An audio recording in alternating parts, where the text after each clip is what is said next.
Favara città turistica, questo è quanto più volte affermato nel tempo dagli amministratori comunali, ma non chiedetelo ai signori Antonella e Alfredo, una coppia di turisti catanesi che ieri, in sella alla propria moto, sono partiti dal capoluogo etneo appositamente per visitare la città dell'Agnello Pasquale. Giunti in piazza Cavour, la volontà dei turisti era quella di poter visitare sia il castello Chiaramonte che la chiesa del Rosario, monumenti quest'ultimi che avevano avuto modo di conoscere virtualmente tramite internet. Con loro grande stupore, entrambi i siti non erano accessibili perché chiusi.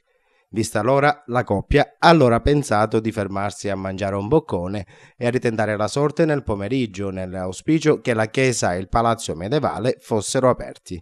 Antonella e Alfredo, però, intorno alle ore 13, nella città turistica, hanno avuto difficoltà anche a trovare un locale aperto. Avendo notato l'infopoint turistico del palazzo municipale aperto, i due catanesi hanno pensato di chiedere spiegazioni ai dipendenti.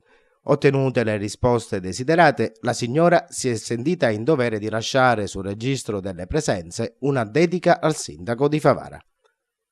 Miglioriamoci, Favara è bella, scrive la turista delusa. Valorizziamola. Punti di interesse aperti non stop, si legge nel messaggio. No, pausa pranzo, i turisti scappano. Sono anch'io siciliana, scrive ancora la signora, e vorrei che tutto andasse meglio. Viva il turismo.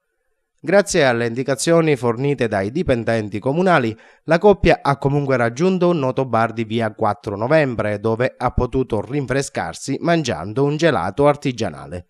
Si parla tanto di migliorare i servizi turistici, si pensa troppo ai benefici economici che la presenza di visitatori porterebbe nel territorio, ma iniziative imprenditoriali private a parte, che cosa il comune di Favara ha finora fatto per incentivare il turismo? Fermi restando così le cose, come dice nella dedica al sindaco la signora Antonella, i turisti scappano.